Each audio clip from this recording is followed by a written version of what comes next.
It's Friday, May 22nd here in Seoul. Hi everyone, it's Debbie from Korea Now, and these are your daily headlines.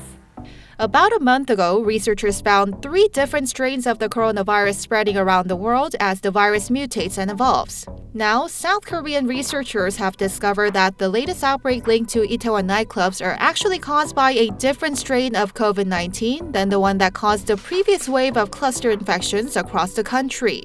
On Thursday, the Korea Centers for Disease Control and Prevention said researchers mainly found type C of the virus in patients linked to the Itaewon outbreak, whereas type B was identified in the previous cases linked to a religious group called Shincheonji. And another group of researchers found that the virus has been spreading about 4 times faster after the Itaewon outbreak.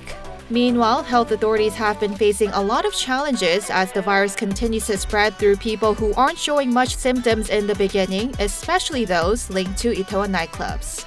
North Korea's official newspaper has recently denied a long tradition that's been used to idolize its leaders, which is that the leaders can magically contract space. On Wednesday, North Korea's Nodongshinmun published an article denying its leaders can practice 축지법, a hypothetical method of folding space and traveling far distances in a short period of time.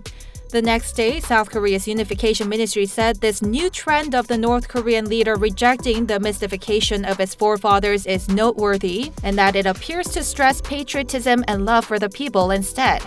Ever since his failed summit with U.S. President Donald Trump in Hanoi last year, North Korean leader Kim Jong-un has been focusing on showing more of his human side, urging its people to stay away from the mystification of their leader.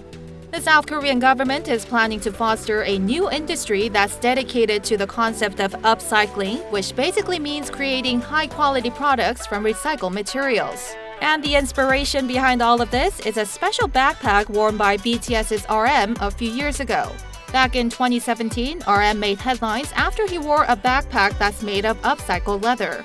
The backpack was made by a South Korean brand called More Than, which said its products were made of recycled leather from car seats. More Than is now one of the 25 local companies that the Environment Ministry chose to support with the goal of fostering the new upcycling industry. The ministry is investing 1.5 billion won, or about $1.2 million for the project this year. And those are your top stories for today. For full-length articles, you can check out our official website, link down below. As always, don't forget to subscribe to Korea Now for more daily updates.